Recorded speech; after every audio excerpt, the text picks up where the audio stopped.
Can a new business structure change the world? Yes, absolutely. How's that possible? The answer can be found in the joint stock company. The joint stock company, like most big advances in human civilization, begins with a basic idea but has profound impacts. Let me ask you this. Do you know the most common business structure in medieval Europe? Probably not. The basic business structure was a single person or a single family owned a business, and that person or family would be legally responsible for all the business debts and obligations. So that means if a person's business went broke, they could go after that person's home and personal assets to satisfy the business's debts. Essentially, any business venture, there is no separation between the personal life of the owner and the business itself. Why is this important?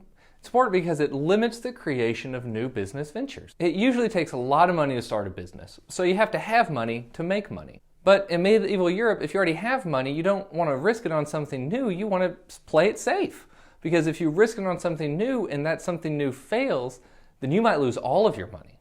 To put it simply, the people that had money to start businesses, they didn't want to risk the money to start the business.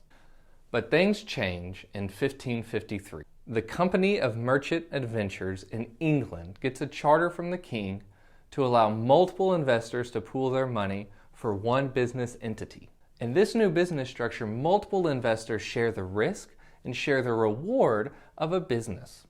This allowed the people with the money to limit their risk, limit their exposure to loss, because they're combining with other investors.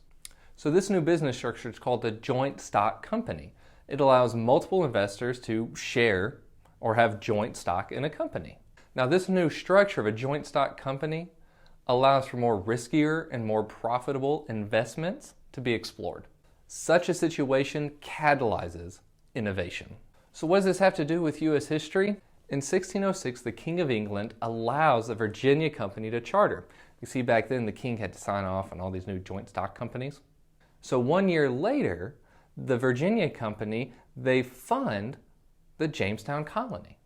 See, England at this time was very poor. And so the crown, King James, didn't have a lot of money to risk on kind of outlandish business ideas like colonizing a new world. So what James and these investors did, the king said, I'll take half, you take half, you can pool your money together and I'll let you go colonize these lands that I've claimed for England. These lands being the Chesapeake Bay area. So these investors brokered a deal. They said, yes, King James, you get to keep half, we'll keep our half, and we can use your land to try to start a colony. And what happened in Jamestown? What happened with this joint stock company risky venture? Eventually, John Rolfe introduces tobacco to Jamestown and they become profitable. They begin to satisfy the demand for tobacco in Europe, which on a side note, it's always a good idea to have your cash crop be a very addictive substance. Anyway, as Jamestown becomes more profitable, more companies, more investors get interested in colonization, and the success of Jamestown begins to fuel further British colonization of the North American land.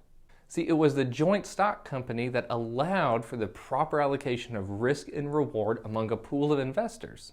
And this provided the much needed catalyst for rapid colonization of New England and the Chesapeake Bay area. What are your thoughts on this video and the joint stock companies?